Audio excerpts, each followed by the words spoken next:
Baik, perkuliahan ini saya rekam nanti bisa dilihat lagi nanti di YouTube ya.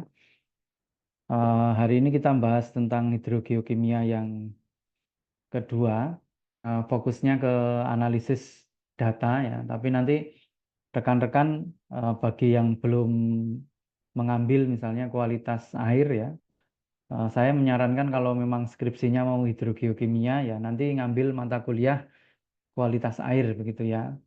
Nanti masih ada waktu di semester yang ke-7, yang ke-6, terus 7.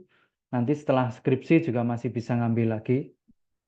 Setelah proposal, mohon maaf, setelah proposal nanti bisa ngambil lagi gitu. Kalau pilihan ya. Ah, Kalau memang pilihannya skripsi terkait dengan hidrogeokimia. Baik, kita mulai di sini ya. Jadi kalau di Indonesia memang istilah kemarin minggu kemarin kita menjelaskan hidrogeokimia atau hidrokimia gitu ya.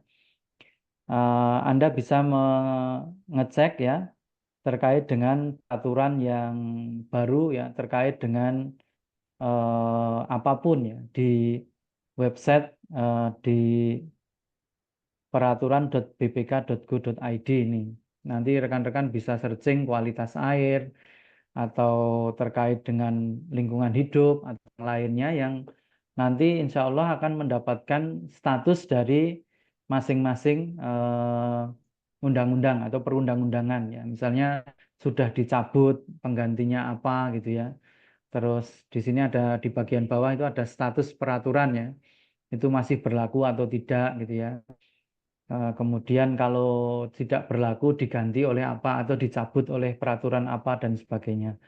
Nah, dalam analisis hidrogeokimia atau kualitas air, seringkali kita harus berhadapan dengan peraturan yang mengatur pada peruntukan tertentu ya. Kemarin kita sampaikan kualitas air itu biasanya terkait dengan peruntukan tertentu. Maka kemudian ketika kita membahas kualitas air, ya kita harus mengikuti baku mutu tertentu yang kadang kita harus menentukannya ya berdasarkan satu peruntukannya, yang kedua di mana lokasi kita melakukan penelitian, atau yang ketiga terkait dengan kepentingan apa gitu ya. Misalnya kita mau menulis jurnal internasional ya biasanya diminta untuk menganalisis dengan misalnya baku mutu dari WHO gitu ya atau dari apa namanya lembaga tertentu gitu ya. Kalau di Indonesia ya kita pakai ada yang menggunakan peraturan pemerintah, ada yang menggunakan Permenkes, ada yang menggunakan peraturan daerah di tingkat provinsi, ya. Kadang-kadang juga ada yang di tingkat kabupaten. Nah, ini harus dicek rekan-rekan semua terkait dengan tiga hal tadi. Nah, ini contoh ya peraturan pemerintah nomor 22 tahun 2021 tentang penyelenggaraan perlindungan pengelolaan lingkungan hidup. Nah, ini di sebelah kanan ada mencabut undang-undang apa saja ya. Kemudian mengubah undang-undang apa saja gitu ya. Di beberapa skripsi, tesis gitu ya, seringkali kalau apa namanya menggunakan peraturan perundang-undangan ya menggunakan publikasi sebelumnya gitu. Padahal undang-undangnya sudah dicabut ya. Misalnya PP nomor 82 tahun 2001 tentang pengelolaan kualitas air dan pengendalian pencemaran air ini kan sudah dicabut ya, diganti dengan peraturan ini gitu ya. Nanti di bagian apa namanya? Di bagian lampiran tuh biasanya ada baku mutunya secara rinci ya. Pada peraturan pemerintah ini lampirannya ada beberapa ya, ada beberapa bendel. Nah, kalau tidak salah yang bisa dipakai ya nanti yang misalnya terkait dengan air baku yaitu di lampiran 6 misalnya gitu ya. Jadi nanti rekan-rekan harus mencari satu-satu. Oke. Di sini misalnya ya pada baku mutu air nasional ya, itu ada baku mutu air sungai ya misalnya kayak gitu. Nanti disesuaikan kebutuhannya apa gitu ya. Anda untuk air baku atau air sungai ya sayangnya kalau air tanah secara spesifik itu tidak ada ya. Yang ada nanti air baku ya sehingga kadang juga ada beberapa parameter yang tidak diatur ya misalnya Contohnya adalah misalnya bikarbonat, kandungan bikarbonat itu kadang-kadang nggak ada gitu. Sehingga nanti harus diatur ya, nanti dengan peraturan yang lain atau misalnya dicarikan ya peraturan yang lain atau pakai referensi yang lain ya, misalnya terkait dengan kesehatan atau terkait dengan apa jurnal yang lain gitu ya. Anda bisa pakai itu ya. Kecuali kalau memang sudah diatur gitu ya. Nah, beberapa buku yang Anda juga bisa pakai sebagai standar misalnya yang diterbitkan oleh WHO ya, ini diupdate terus ya. Panduan untuk skala kecil atau komunitas itu bisa pakai yang tahun 2024 ya. Sedangkan untuk panduan skala besar ya, umum ini bisa pakai yang eh, tahun 2022 yang edisi keempat. Jadi edisinya itu diupdate terus gitu. Jadi rekan-rekan nanti kalau analisis seperti ini dicek panduan yang terbaru gitu ya. Meskipun Pak ini saya pakai penelitian sebelumnya pakai ini gitu. Jangan-jangan aturan atau guideline-nya sudah diganti ya. Biasanya ada penyempurnaan-penyempurnaan. Nah, rekan-rekan nanti bisa pakai guideline yang terbaru. Ini tersedia di websitenya WHO ya. Anda bisa download secara gratis ya. Indonesia juga punya ya terkait dengan air minum ya. Bahkan beberapa lab itu sudah menyediakan ya paket khusus analisis untuk air minum ya. Jadi nanti sudah semuanya dianalisiskan berdasarkan baku mutu tertentu gitu ya. Dan parameter sudah ditentukan. Baik, kemarin kita sudah menyinggung ini sedikit ya, bahwa dalam analisis hidrogeokimia atau analisis hidrokimia rekan-rekan harus mempertimbangkan analisis keseimbangan ion atau charge balance error ya. Ini dihitung ya dengan cara kation dikurangi jumlah anion ya, dibagi jumlah kation ditambah anion dikali 100%. Jadi nanti jumlah yang ion positif ya dikurangi dengan jumlah ion negatif dibagi jumlah ion yang positif ya biasanya kalau yang digunakan untuk analisis ini kan unsur mayor ya. Di unsur mayor itu misalnya ada K, Na, Ca, Mg yang positif. Yang negatif ada Cl, SO4, HCO3 ya. Misalnya ada yang menambahkan HCO3 dan CO3 biasanya. Ada juga yang menambahkan Fe ya. Ada yang menambahkan silikat. Nah, ini silahkan ya, tapi yang biasa dipakai biasanya K, Na, Ca, Mg, kemudian Cl, HSO4 dan Cl, SO4 dan HCO3.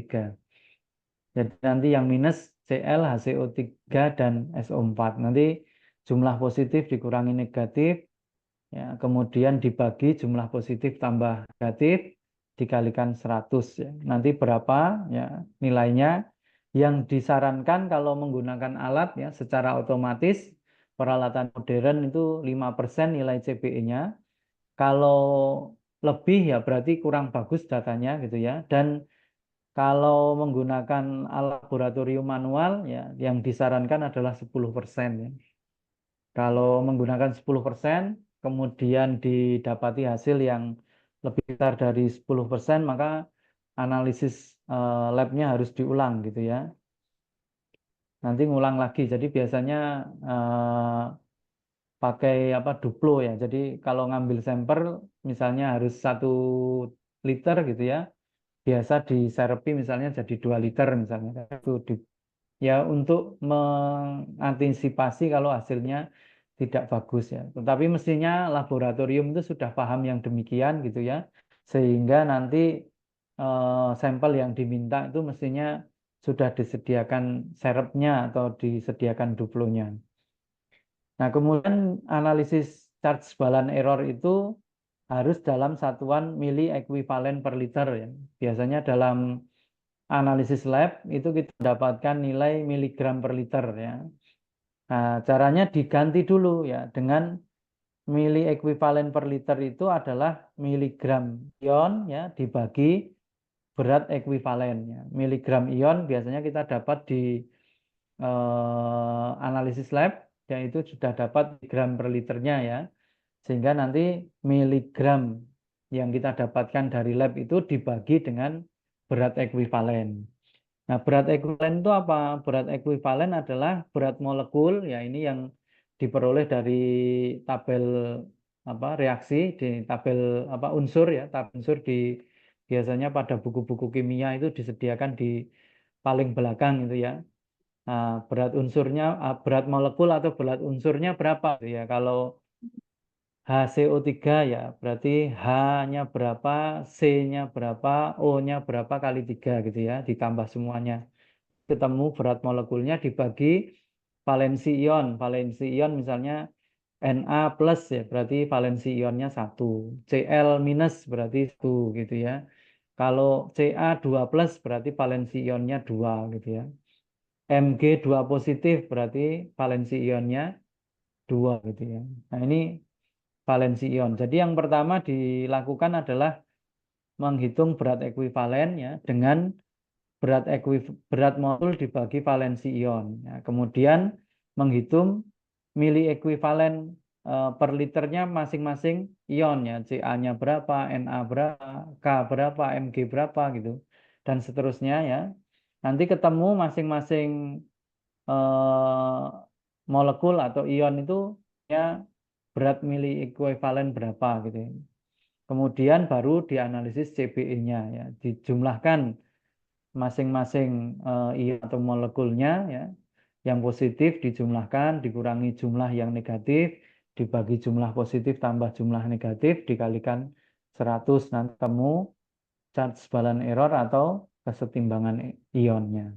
Nanti rekan-rekan silahkan latihan dengan data-data dari jurnal atau yang lain gitu ya. Nah, kemudian setelah rekan-rekan analisis charge balance error, baru kemudian bisa digunakan untuk berbagai macam analisis hidrogeokimia ya.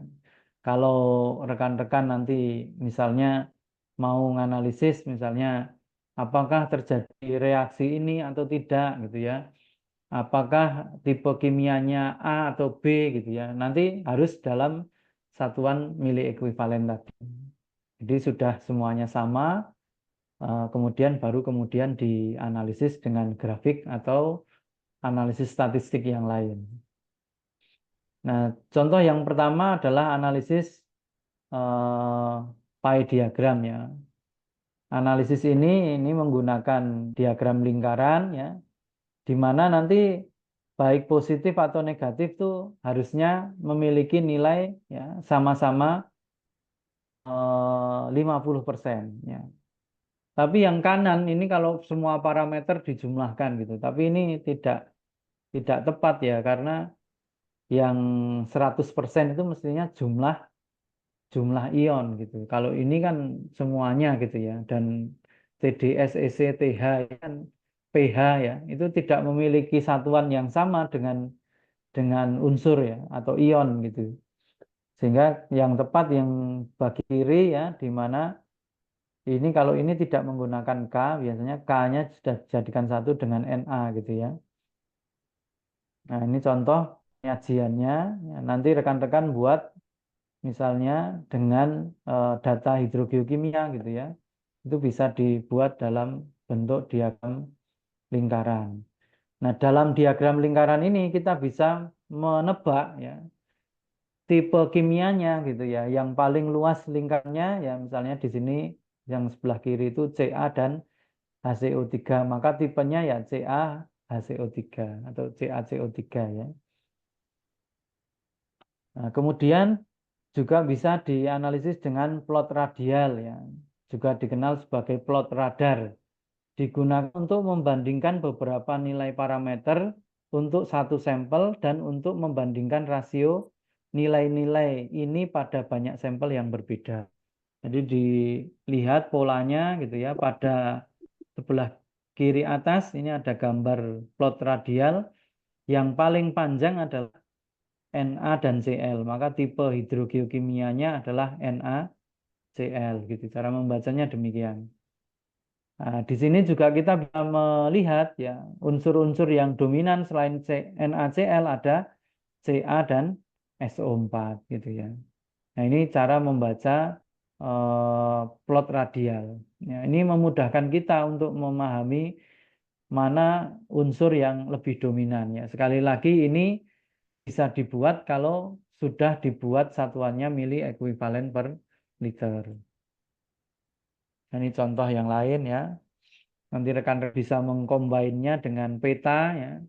Lokasinya pada titik-titik di dalam peta, kemudian masing-masing titik ini Anda buatkan plot radialnya di sebelah sisi luar dari peta Anda gitu. Nah, yang lainnya juga bisa dibuat dengan cara membuat diagram batang ya. Dengan grafik batang atau diagram batang, rekan-rekan bisa membuat ya yang jelas bahwa NA yang positif dan negatif harus memiliki eh, jumlah yang sama gitu ya. Nah, kemudian kok harus dianalisis CBE ya, charge balance error ya mestinya eh, jumlah positif dan negatif itu relatif sama ya. Kalau ada errornya tadi 5-10% gitu ya masih diperbolehkan. Nah, kemudian ini kalau membuat diagram batang ya dibuat diagram batangnya yang positif dengan positif, yang negatif dengan negatif. Ini dibuat sendiri-sendiri. Kemudian dijajarkan ya. Baik, kemudian ini grafik batang ini bisa digunakan untuk mempresentasikan ya, khususnya untuk sampel tunggal. Kedua grafik mewakili komposisi ion utama dalam ekuivalen per meter kubik atau mili ekuivalen per liter. Ya, biasanya yang dipakai mili ekuivalen per liter atau disingkat MEG per liter besar ya, dan dalam presentase ekuivalen total.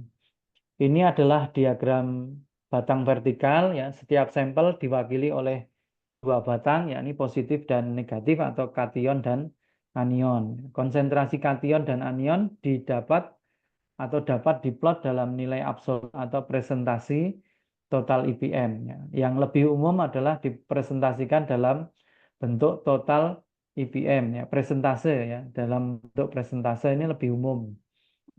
Nah, kemudian diagram batang Collins ya, digunakan untuk menunjukkan konsentrasi berbagai ion utama yang dianalisis. Ini sama fungsinya seperti yang tadi disebutkan seperti plot radial dan sebagainya.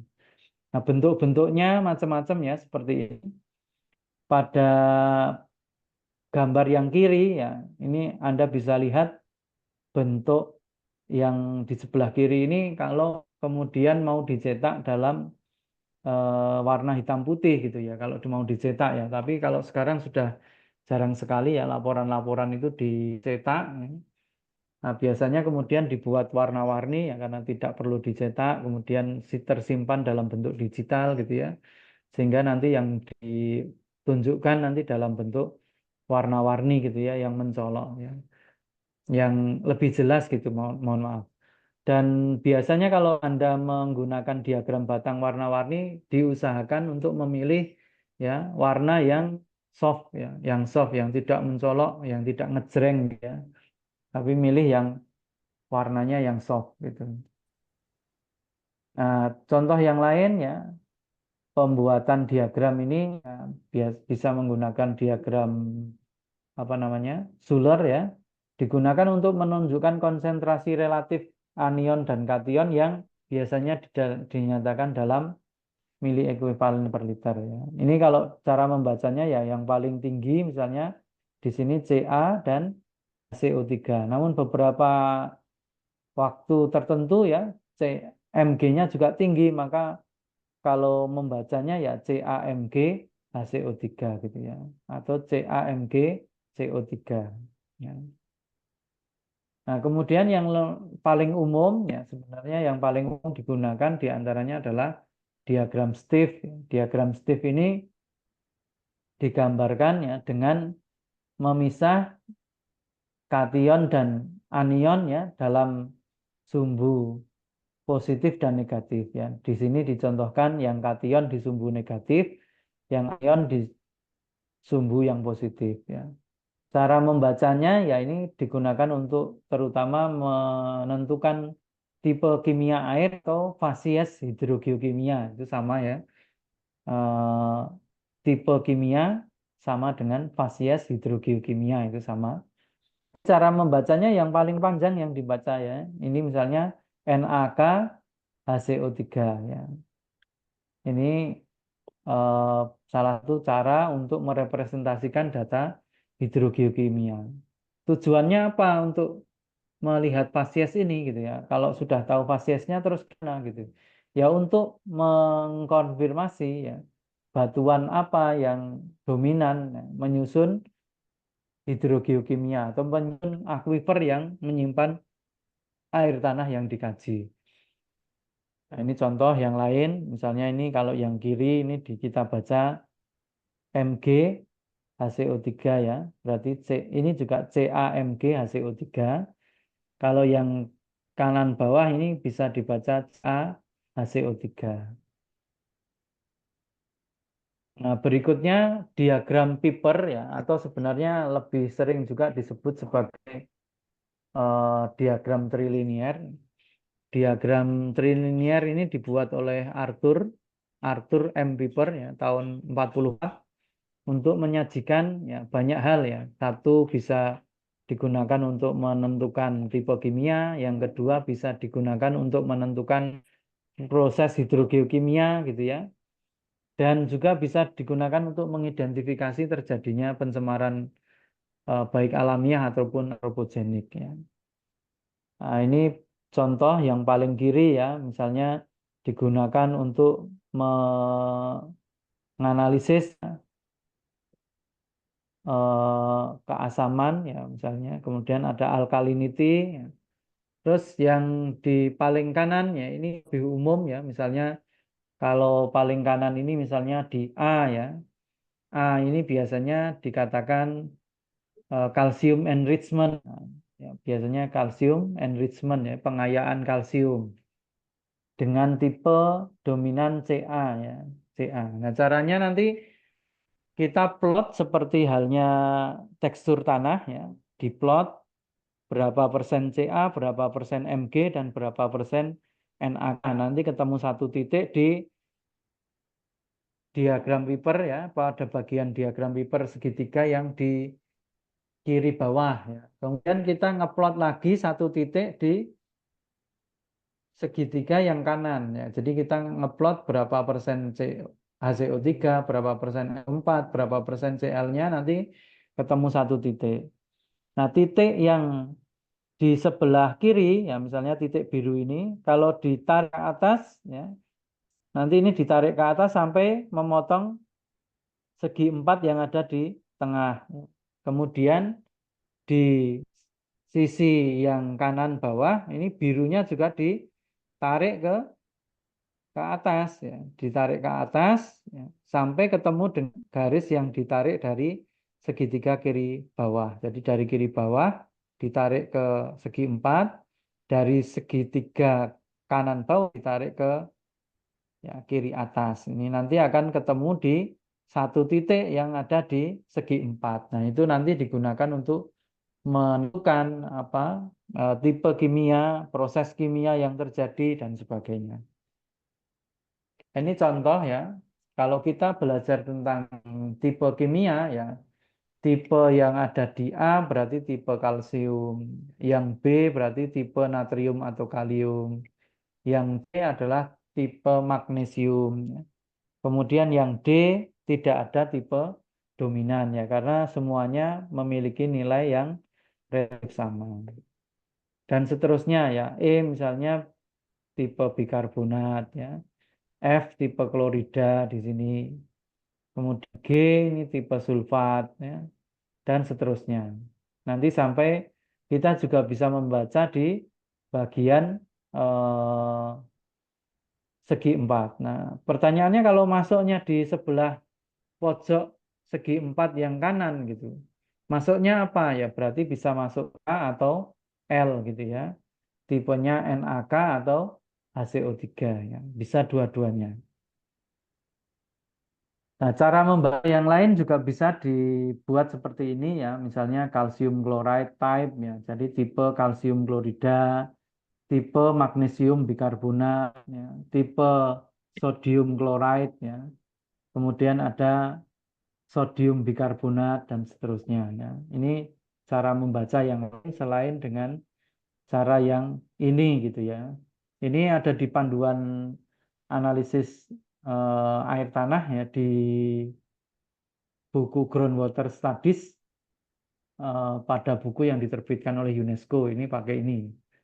Kemudian ini yang umum ya, yang biasa dipakai jurnal-jurnal itu salah satunya ini gitu ya. Nah, di lain sisi ya di buku UNESCO tadi yang dipublikasi oleh UNESCO dengan judul Groundwater Studies itu bisa juga digunakan untuk menganalisis apa yang terjadi pada air tanah. Jadi misalnya pada A ya atau pada G.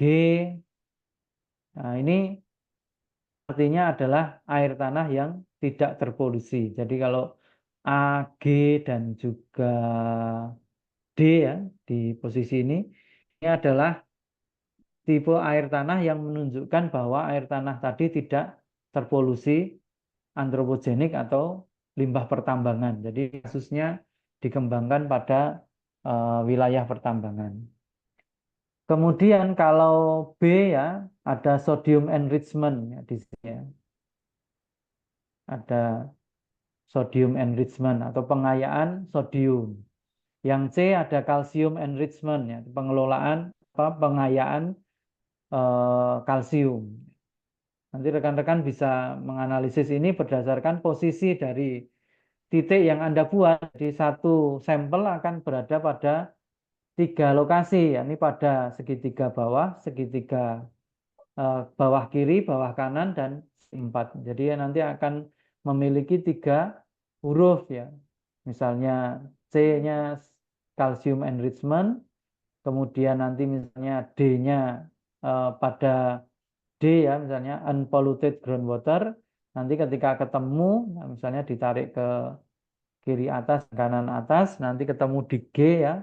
Berarti meskipun terjadi proses calcium enrichment atau pengayaan kalsium, tetapi prosesnya adalah natural sehingga dia tidak terpolusi misalnya seperti itu. Tapi kalau masuknya di misalnya H ya misalnya polusi kalsium sulfat yang berasal dari tambang misalnya gitu. Jadi untuk membuktikan proses tertentu Anda bisa menggunakan diagram PIP ini ya untuk menganalisis proses yang ada di dalam air tanah. Ini contoh yang lain ya, ini data saya ini. Di tipe A ini unpolluted groundwater, tapi pada beberapa penelitian ini juga disebut sebagai magnesium enrichment atau pengayaan magnesium. Ini biasanya terjadi pada akuifer dengan batuan dolomit misalnya, gitu. Nah, kemudian ada yang H ya. H ini kalsium atau magnesium sulfat pollution ya. Tadi dari sumber tambang ya misalnya. Kemudian ada juga yang F ini. F-nya berarti chloride enrichment. Chloride enrichment itu pengayaan klorida. Ini sumbernya bisa macam-macam. Bisa dari intrusi air laut, ya. Kemudian bisa karena pencemaran antropogenik, ya, terutama penggunaan klorida pada deterjen ya, atau pemutih, ya misalnya. Nah, ini bisa terjadi demikian. Bisa juga berasal dari limbah domestik, dari misalnya tinja atau dari pupuk, ya, misalnya KCl misalnya. Atau bisa juga dari eh, limbah antropogenik yang lain ya, misalnya menur ya, menur atau pupuk kandang itu juga bisa. Berikutnya ini ada diagram Gibbs. Ya, diagram Gibbs ini digunakan untuk menentukan salah satu dari 3 proses yang ada di dalam air tanah. Di antaranya adalah evaporasi, kemudian ada water rock interaction atau rock dominance di sini. Kemudian ada precipitation atau yang dipengaruhi oleh hujan ya, pengaruhi oleh hujan. Nah, ini nanti bisa dianalisis dengan menggunakan parameter TDS ya. kemudian NaCa, dan Cl CO3. Jadi dengan 4 parameter dan 4 parameter ion dan 1 parameter berupa TdS. Itu rekan-rekan bisa menentukan, misalnya, oh ini terjadi proses pelarutan, ya mestinya yang terjadi kalau di plot ya masuknya di water rock interaction atau rock dominance, ya. Jadi mengelompok di tengah gitu ya. Nah, pada perkembangannya ketika membaca diagram Gibbs ini kan ada yang keluar garis nih, posisinya tidak berada di antara dua garis putus-putus gitu ya. Nah, ini pada perkembangannya kemudian yang dianggap rock dominance itu tidak hanya di dalam dua garis putus-putus, tetapi juga termasuk yang ada di luar. Jadi misalnya pada titik-titik yang berada di bagian paling kanan itu masuk di dalam kategori rock dominance atau prosesnya interaksi antara batuan dan air atau water rock interaction. Nah, ini dibuat di tahun 1970. Ini contoh yang dilakukan ya. Biasanya kalau kawasan karst misalnya, maka biasanya masih berada pada tipe yang rock dominance.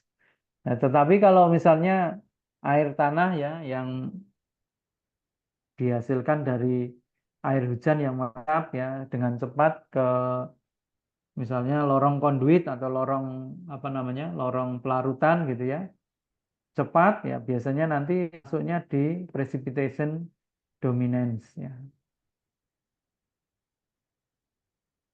Baik, kemudian rekan-rekan sekalian, diagram yang berikutnya adalah diagram Duroff ya. Diagram Duroff merupakan alternatif dari diagram Piper yang juga merupakan jenis graf khusus untuk memetakan karakteristik hidrogeokimia dari sampel air ya.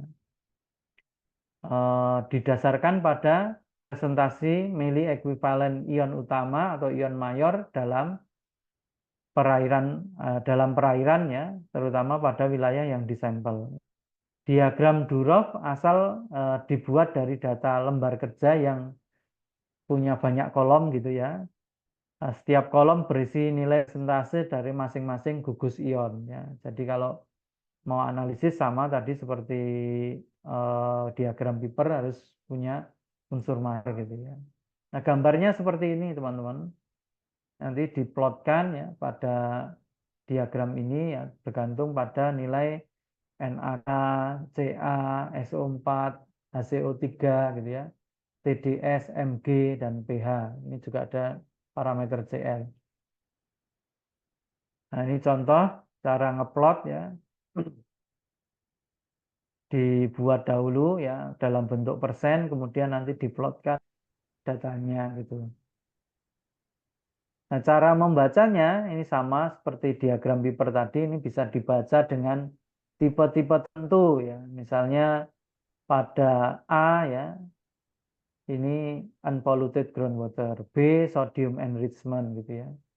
Kemudian C calcium enrichment dan seterusnya. Ini ada sulfat enrichment, chloride enrichment, calcium sulfat pollution from mine ya, dari tambang ya.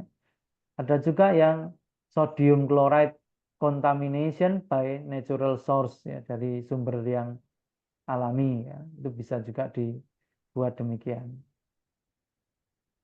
Nah, kemudian seorang ahli dari Belanda bernama Klosterman ini membuat diagram Klosterman atau diagram Piper segi empat ya, sering disebut Piper segi empat. Ini bisa diplot ya berdasarkan persentase Na dan K, persentase HCO3, persentase Ca plus Mg, dan persentase Cl ditambah SO4. Ini nanti bisa dikelompokkan menjadi, ini ada 6 kelompok, tapi ada yang 4A ya, kemudian 5A, 5B, 5C gitu ya. Ada air evaporit, air asin yang berasal dari intrusi, air bikarbonat, air semi bikarbonat, air fosil, dan seterusnya. Nah, ini contohnya ya. Kalau Anda plot, misalnya pada tipe 6 kalau di sini ya. Tipe 6 atau di sini ada angka 5 ini ya.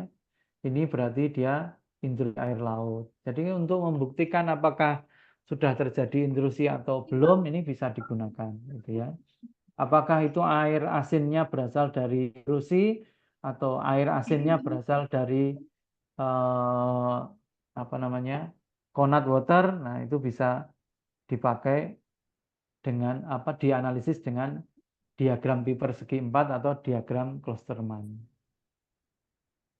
Anda juga bisa menganalisis nanti bagi-bagi ya, misalnya dengan clustering misalnya natrium di sampel 1, 2, 3, atau nanti Anda bisa punya eh, apa namanya, bentuk lahan masing-masing gitu ya. Nanti dibandingkan natriumnya paling banyak misalnya di gunung api misalnya, dataran kaliumnya paling banyak di dataran pluviomarin dan seterusnya. Nah, bisa juga analisis hidrogeokimia itu tidak menggunakan grafik atau diagram, tapi langsung dibandingkan. Misalnya, Mg dengan Ca. Kalau Mg per Ca lebih dari 1, maka air tanah telah terpengaruh oleh intrusi air laut.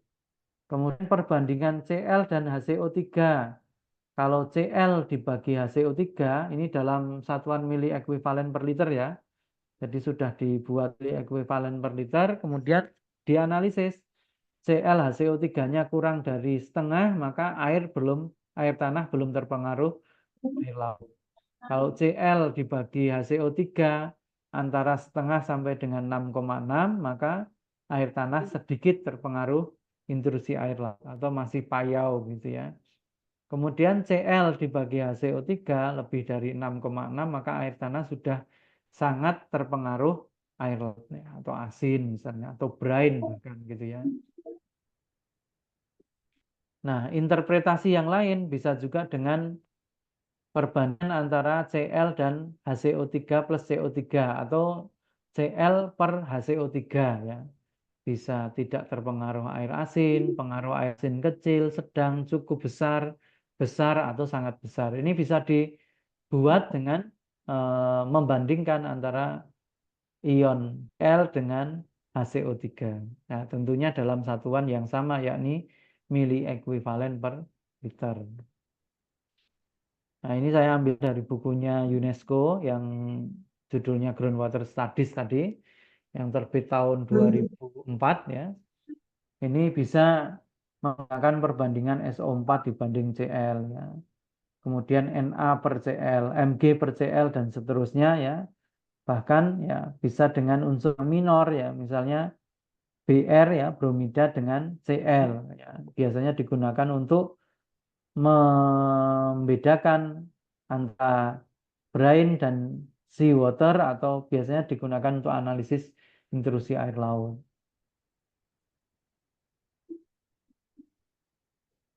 Baik, kemudian di sisi yang lain kita juga bisa menggunakan analisis perbandingan ion atau analisis bivariat gitu ya, atau dengan rumus tertentu ya untuk menghitung kesesuaian air tanah untuk misalnya irigasi ya. Misalnya dengan Na%, SAR ya, sodium adsorption ratio ya, Wilcox diagram dan sebagainya. Ini dengan cara eh, menghitung ya. Persamaannya kita lihat misalnya Na% itu Na plus K kali 100 dibagi A plus Mg plus Na plus K gitu ya. Kalau nilainya kurang dari 20 berarti excellent ya. Sangat bagus ya. Kemudian kalau S2 ya 20 sampai 40 berarti bagus dan seterusnya. Kalau lebih dari 80 berarti tidak cocok atau unsuitable misalnya. Dan seterusnya. Ini bisa digunakan juga untuk evaluasi kesesuaian untuk peruntukan tertentu ya. Dalam hal ini untuk irigasi padi sawah. Nah, ini contoh diagram USSL ya. Nah, nanti SAR-nya dihitung dulu, Na per Ca plus Mg dibagi 2, kemudian diakar ya. Diakar, kemudian nanti eh, salinity hazard-nya ya diplot dengan Di sini alkalinity hazard ya, salinity hazard. Nanti masuknya di kelas apa gitu ya, SAR 0 sampai 10, 10 sampai 18 dan seterusnya. Nah, ini Wilcox diagram, ini dengan data sodium ya, dan yang satu dengan data electrical conductivity yang mencerminkan keasinan atau salinitas gitu ya. Nah, ketika salinitasnya naik, ya, nanti makin tidak sesuai atau unsuitable ya. Kalau salinitasnya rendah ya biasanya sesuai atau excellent gitu ya. Nah, ini biasanya digunakan untuk analisis padi ya. Terutama pada wilayah-wilayah gurun ya, misalnya ada wilayah gurun yang seringkali salinitasnya tinggi kalau ambil dari air tanah, atau di dataran pantai atau dataran fluviomarin ya.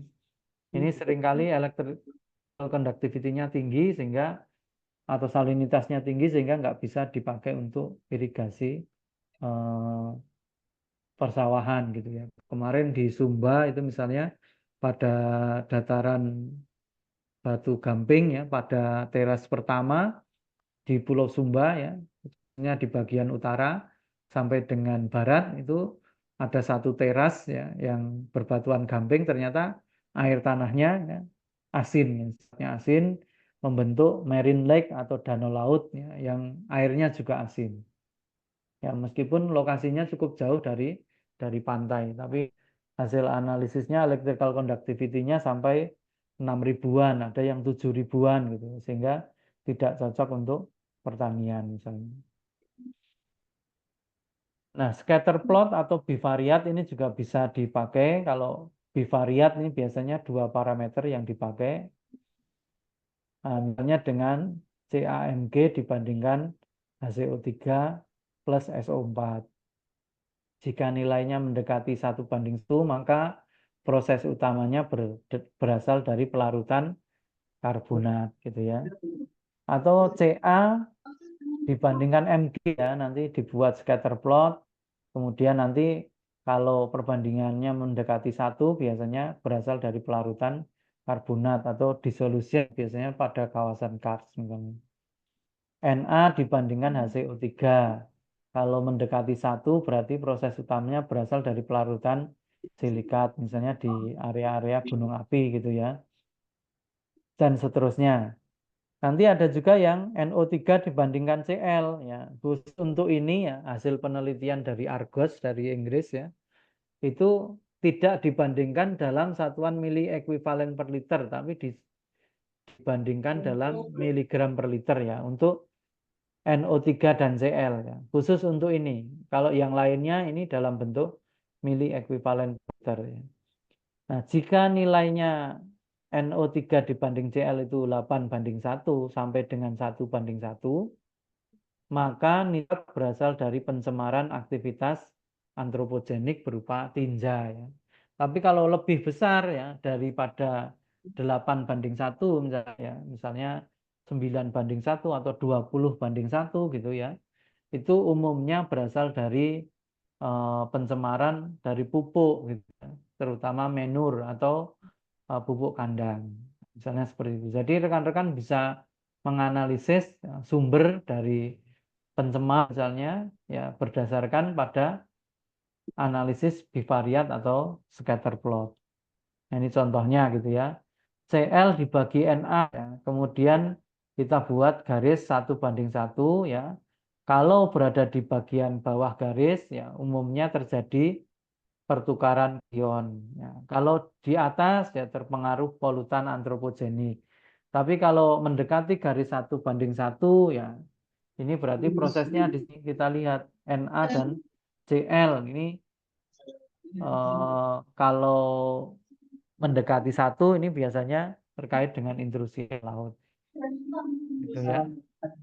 Ini yang lain mungkin di mute dulu teman-teman ya.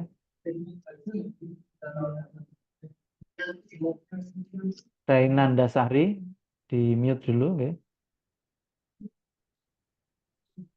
Nah, contoh yang lain adalah berupa pengelompokan dari scatter plot ya. Ini dari penelitian Pak Aji ya di disertasi beliau. Ini Cl dan Na ya.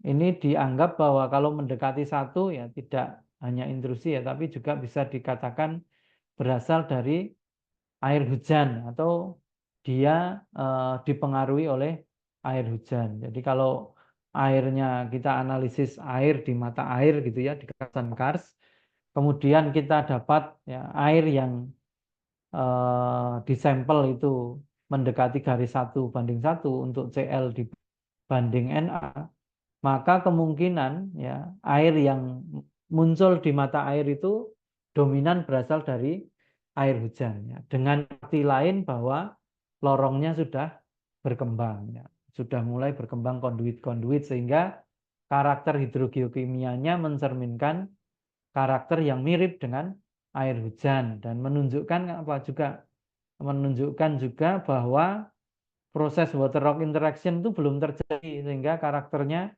berarti dipengaruhi oleh aliran yang bersifat cepat ya.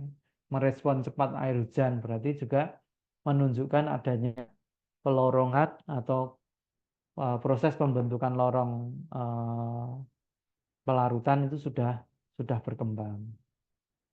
Ini contoh yang lain scatter plot antara debit aliran dengan presentase aliran dasar ya. Presentase aliran dasar itu base flow ya.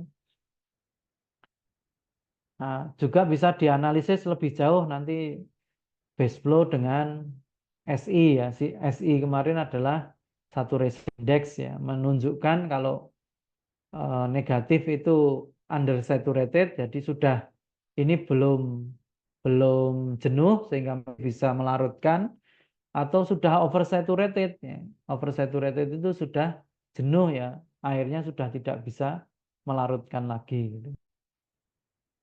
Nah, bisa juga dilakukan analisis multivariat dari banyak sampel begitu. Kemudian Anda punya banyak apa namanya parameter. Nah, ini bisa dianalisis ya. Misalnya di sini yang warnanya semakin gelap berarti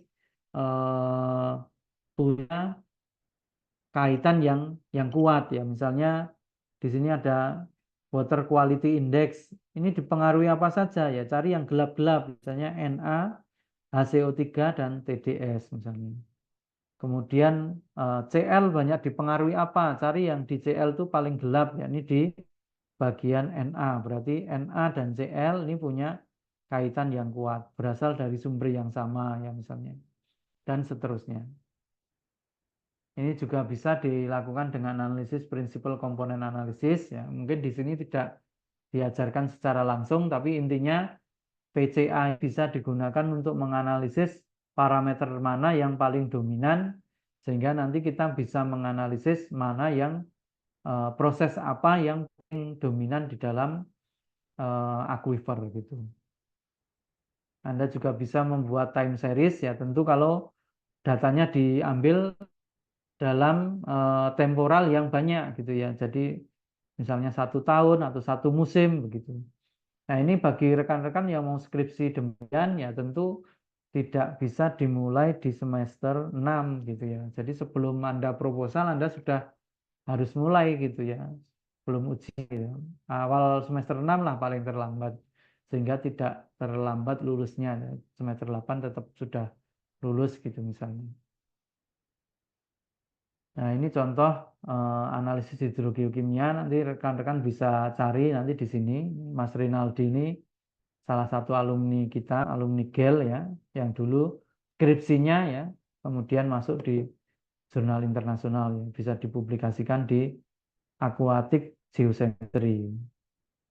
Ini salah satu hasilnya ya, diambil sampel airnya itu pada warna biru ya, kemudian diambil juga mineral sampling dari batuan ya pada warna merah gitu ya untuk digunakan menganalisis apa hidrogeokimianya berasal dari batuan apa, mineral apa yang dominan, kemudian yang apa namanya, yang mempengaruhi gitu ya.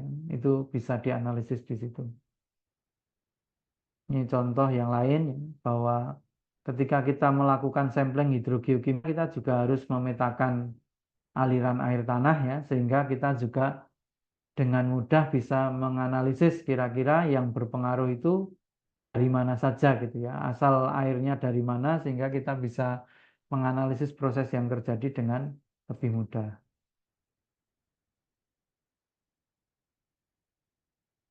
Nah, ini contoh tadi yang menggunakan diagram Gibbs ya.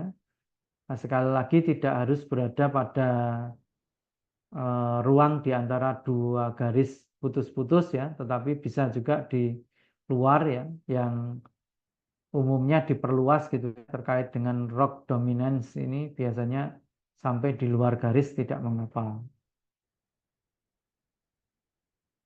Nah, ini kemudian dari analisis hidrogeokimia bisa dianalisis misalnya pada alluvial plain ya, atau fluviomarine plain ya, dataran aluvial atau dataran fluviomarine, prosesnya dissolution, precipitation, ion exchange ya, kemudian reduction ya, dan seterusnya. Ini bisa dilacak begitu ya.